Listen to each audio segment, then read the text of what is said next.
નમસ્કાર વિદ્યાર્થી મિત્રો, તમારું સ્વાગત છે ઓનલાઈન સોલ્યુશન ચેનલમાં।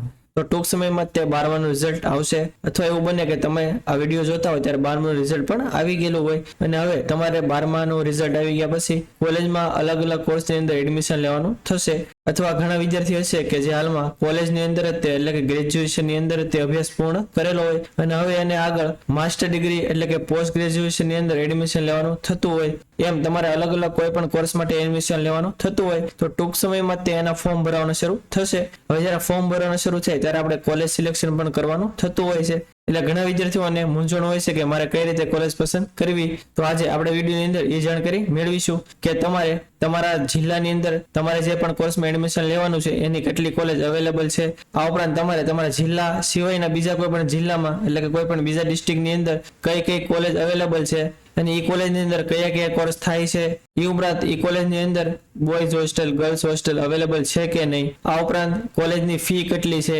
એની અંદર સીટ કેટલી અવેલેબલ છે જેવી ઘણી બધી માહિતી હોય છે। તો આવી બધી માહિતી વિદ્યાર્થીઓને ઘણીવાર ખ્યાલ નથી હોતી, તો આજે આપણા વિડીયોની અંદર એના વિશે તે જાણકારી મેળવીશું કે મેં જે હમણાં તમને જણાવ્યું એ બધી માહિતી તમારે ખાલી એક જ વેબસાઇટમાંથી જોઈ હોય તો કઈ રીતે આપણે જોઈ શકવી એના વિશે તે આપણે આ વિડીયોમાં માહિતી મેળવીશું। તો તમે આખો વિડીયો જોવાનું ભૂલતા નહીં। હવે આપણે આગળ માહિતી મેળવી એ પહેલા જીકાસની અંદર એડમિશન લગતી તમામ માહિતી તમને એક જ ચેનલમાંથી મળી રહેશે, એટલે આપણી ચેનલ હજી સુધી જો તમે સબસ્ક્રાઇબ ન કરી હોય તો ચેનલને સબસ્ક્રાઇબ કરવાનું ભૂલતા નહીં।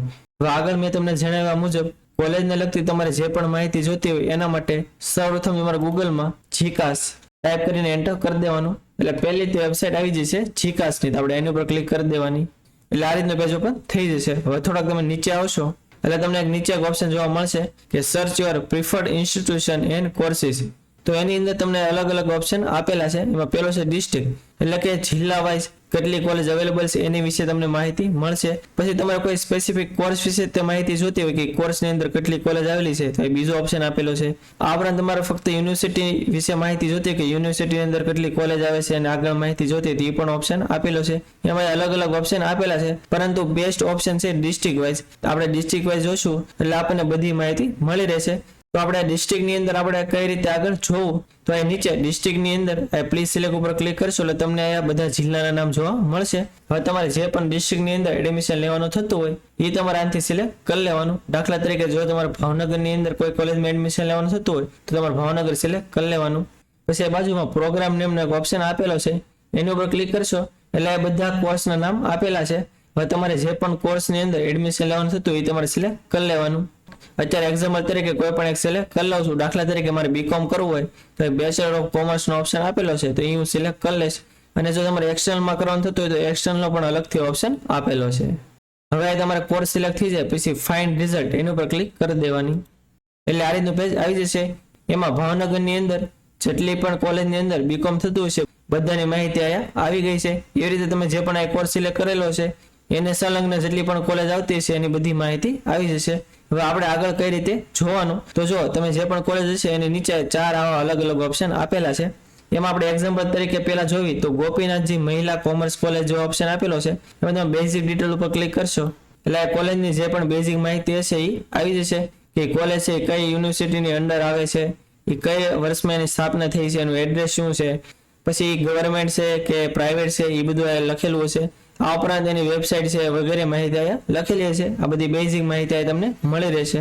પછી આ છે ઇન્ફ્રા ડિટેલ, તમે એના પર ક્લિક કરશો એટલે કોલેજને સંલગ્ન અમુક માહિતી અહીંયા આવશે।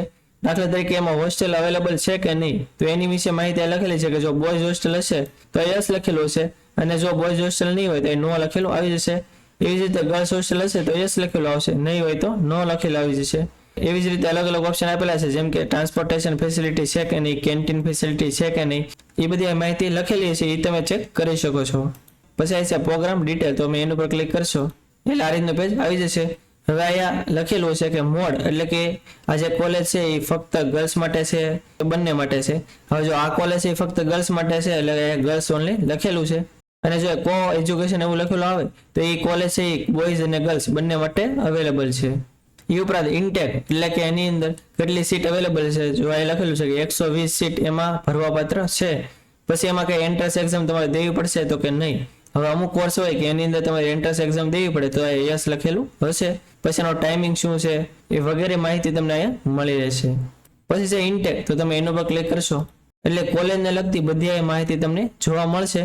જેમ કે કોલેજ છે એ કઈ યુનિવર્સિટીની અંદર આવે છે, એમાં કયા કોર્સ થાય છે, એ સેલ્ફ ફાઇનાન્સ છે, ગવર્મેન્ટ છે, એ વગેરે માહિતી લખેલી છે. પછી આ લખેલું છે મીડિયમ, એટલે કે તમે જે કોર્સ કરવા માંગો છો એ ત્યાં ઇંગ્લિશમાં થાય છે કે ગુજરાતીમાં થાય છે, એ કયા મીડિયમમાં થાય છે એ લખેલું હશે. એ ઉપરાંત ઇન્ટેક આપણે આગળ જોયું એમ કે એમાં કેટલી ભરવાપાત્ર સીટો છે એ લખેલું આવી જશે. પછી એમાં મેજર સબ્જેક્ટ, એટલે કે દાખલા તરીકે બીકોમ ની અંદર major subject finance and account આવતા હોય તો એની અંદર એમાં બીકોમ થતું હોય. એવી રીતે તમારે જે પણ કોર્સ સિલેક્ટ કરેલો હોય એની અંદર જો કઈ મેજર સબ્જેક્ટ આવતા હોય તો એ નામ લખેલા હશે, એટલે એ સબ્જેક્ટની અંદર ત્યાં કોર્સ થશે. આ ઉપરાંત કોલેજની ફી કેટલી હશે એ જો લખેલું છે કે ફી પર પ્રોગ્રામ, તો કોલેજની આટલી તમારે ફી ભરવાપાત્ર થશે. એ ઉપરાંત તમારે મેનેજમેન્ટ કોટાની અંદર જો તમને એડમિશન મળેલું હોય તો એમાં પણ તમારે કેટલી ફી ભરવાપાત્ર થશે એ બધી આ માહિતી તમારે લખેલી હશે. તો આવી રીતે તમે બધી માહિતી ચેક કરી શકો છો. તો આવી રીતે તમારે જે પણ કોલેજની માહિતી જોતી હોય તમે ચેક કરી શકો છો. અત્યારે તમે જોઈ લો છે તો જ્યારે પણ તમારે ફોર્મ ભરવાનું શરૂ થાય ત્યારે તમારે કોલેજ સિલેક્શન કરવાનું આવે તો તમારે કોલેજ પસંદ કરવામાં કઈ મુશ્કેલી ન પડે. એટલે અત્યારથી તમે જોઈ લો છે તો આગળ તમારે કોલેજ સિલેક્ટ કરવામાં સરળતા રહેશે. તો આ હતી સંપૂર્ણ માહિતી કે તમારે ફ્યુચરમાં જે પણ કોર્સની અંદર એડમિશન લેવાનું છે એની માટે તમારે કોલેજ કઈ રીતે પસંદ કરવી અને તમે જે કોલેજ પસંદ કરો એ કોલેજની તમને બધી માહિતી મળી રહે એના વિશે આપણે આ વિડીયોની અંદર જાણકારી મેળવી. હજી જો તમને કંઈ ખ્યાલ ન આવ્યો અથવા તમને કંઈ મુશ્કેલી હોય તો તમે કોમેન્ટ બોક્સમાં જણાવી શકો છો, આપણે 100% આન્સર આપીશું. અને આ વિડીયો જો તમને સારો લાગ્યો તો વિડીયોને લાઈક કરી દેજો અને મેક્સિમમ લોકો સુધી શેર કરજો જેથી બધા લોકોને આની વિશે માહિતી મળી રહે. અને જો તમે આપણી ચેનલમાં ન હો, આપણી ચેનલ હજી સુધી સબસ્ક્રાઇબ ન કરી હોય તો ચેનલને સબસ્ક્રાઇબ કરવાનું ભૂલતા નહીં, જેથી આવી જ માહિતી તમને સમયસર મળી રહે. અને આપણે ટેલિગ્રામ ને વોટ્સએપમાં પણ ચેનલ છે, એની અંદર જો તમે જોડેલા ન હો તો નીચે ડિસ્ક્રિપ્શનમાં લિંક આપેલી છે, એના પર ક્લિક કરીને તમે એમાં જોડાઈ શકો છો, જેથી આવી જ માહિતી તમને સમયસર મળી રહે. તો આજ માટે બસ એટલું જ. મળશું આપણે નેક્સ્ટ વિડીયોમાં. ત્યાં સુધી બધાને જય હિન્દ.